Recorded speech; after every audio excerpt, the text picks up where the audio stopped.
Halo Smart Parents, jumpa lagi di channel YouTube saya Dr. Drew, spesialis kandungan, di mana kita bisa ngobrol santai bermanfaat mengenai kesehatan kehamilan dan juga kandungan. Video ini adalah kelanjutan dari part pertama yang membahas tentang penyebab dan tips mengenai infertilitas. Pada video kali ini kita akan bahas beberapa pilihan pengobatan bagi kondisi infertilitas. Jadi bisa dicatat baik-baik Smart Parents. Nah, pengobatan apa sih yang sudah tersedia? Pertama, obat yang disebut dengan Clomifen. Dengan nama merek macam-macam ya tentunya. Obat ini meningkatkan kemungkinan terjadinya ovulasi atau proses pelepasan sel telur. Dokter kandungan Anda akan memberitahu Anda bagaimana dan kapan harus minum obat ini. Dan mereka juga akan memberitahu Anda kapan harus berhubungan intim sehingga peluang keberhasilan jauh lebih tinggi. Kedua, suntikan hormon. Suntikan hormon ini sering direkomendasikan jika Anda tidak bisa hamil juga setelah menggunakan obat Clomifen yang tadi. Obat hormon ini akan meningkatkan kemungkinan terjadinya pelepasan sel telur. Pilihan ketiga, inseminasi intrauterin. Untuk pengobatan ini, dokter akan menggunakan tabung untuk menempatkan si sperma langsung ke dalam rahim. Dalam beberapa kasus, Smart Parents, tindakan ini dapat dikombinasikan dengan obat Clomifen atau suntikan hormon tadi untuk meningkatkan kemungkinan keberhasilan kehamilan. Keempat, fertilisasi in vitro, disebut juga IVF atau bayi tabung. Ini melibatkan beberapa hal. Anda akan mendapatkan suntikan hormon dulu selama beberapa minggu, di mana hormon ini akan membuat ovarium atau indung telur Anda siap untuk berovulasi.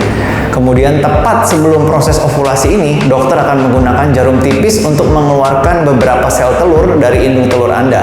Mereka akan melakukan ini biasanya melalui vagina.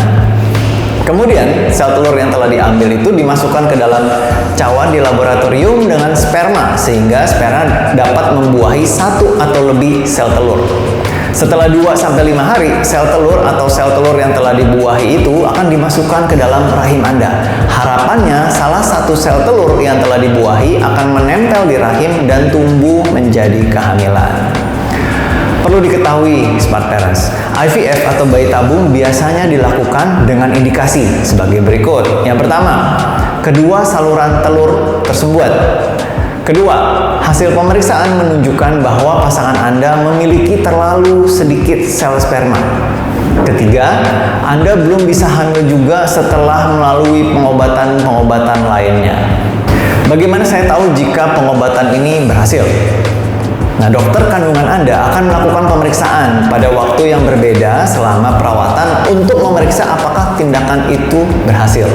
Nah, pemeriksaan ini biasanya mencakup tes darah dan juga pemeriksaan USG atau ultrasound, di mana ultrasound ini adalah tes pencitraan yang membuat gambar bagian dalam tubuh.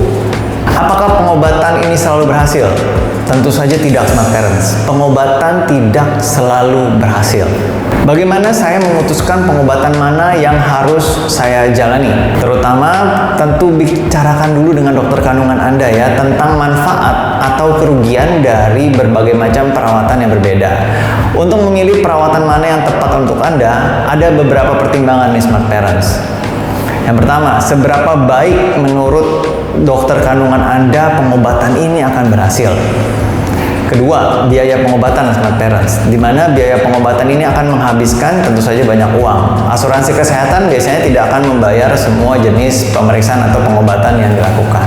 Ketiga, berapa lama pengobatan akan dilakukan? Nah, pengobatan ini mungkin perlu dilakukan lebih dari 1 kali Smart Parents supaya berhasil, di mana ini bisa memakan waktu berbulan-bulan sampai bertahun-tahun. Dan yang terakhir adalah efek samping dan juga kerugian dari pengobatan yang diberikan. Sekian info dari saya, semoga bermanfaat. Silahkan subscribe, like, share, dan komentar. Sampai jumpa di video saya selanjutnya dan salam sehat.